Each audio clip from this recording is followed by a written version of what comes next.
नमस्कार. दिनांक 17/12/2025 रोजी सकाळी 7 वाजताचे सुमारास रांजणगाव MIDC येथील ITC कंपनीच्या 66 लाखाचा साहित्य, ज्यामध्ये बिस्किट, साबण, सिगरेट व इतर वस्तू होत्या, हा एक पिकअप वाहनासह चोरीला गेला होता. त्याप्रमाणे रांजणगाव MIDC पोलीस स्टेशन या ठिकाणी 478/2025 कलम 303(2) BNS प्रमाणे गुन्हा दाखल करण्यात आला होता. औद्योगिक क्षेत्रात असल्या प्रकारच्या चोऱ्या होणं देशाची आर्थिक प्रगतीकरिता खूप धोकादायक आहे.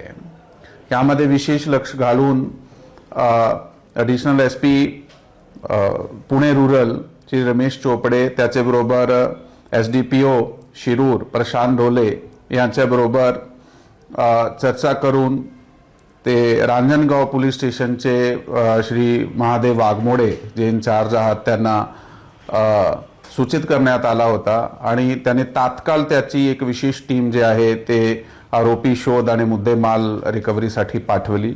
यामध्ये PSI Thorat, ASI Shinde, head constable Kalkute, PC Umesh Kutwal, PC Gund आणि PC रासकर यांची एक टीम होती.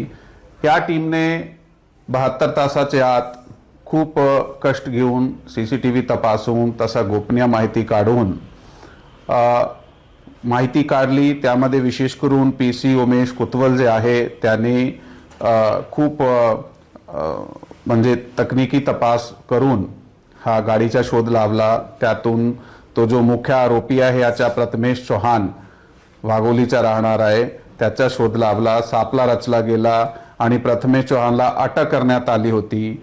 यामध्ये टोटल जे 66 लाखाचा मुद्देमाल गेला होता ते रिकव्हर करण्यात आलेला आहे. त्याच्याबरोबर चोरीला गेली गाडी सुद्धा रिकव्हर करण्यात आलेली आहे. मुख्य आरोपीचे जे साथीदार होते त्याच्याबरोबर ते निष्पन्न करण्यात आले आणि त्याचा शोध सध्या सुरू आहे. ह्या टीमने खूप चांगला 72 तासात जे हे डिटेक्शन केलं आहे त्याच्यासाठी या टीमचा खूप खूप अभिनंदन आहे. थँक्यू. जय हिंद, जय महाराष्ट्र.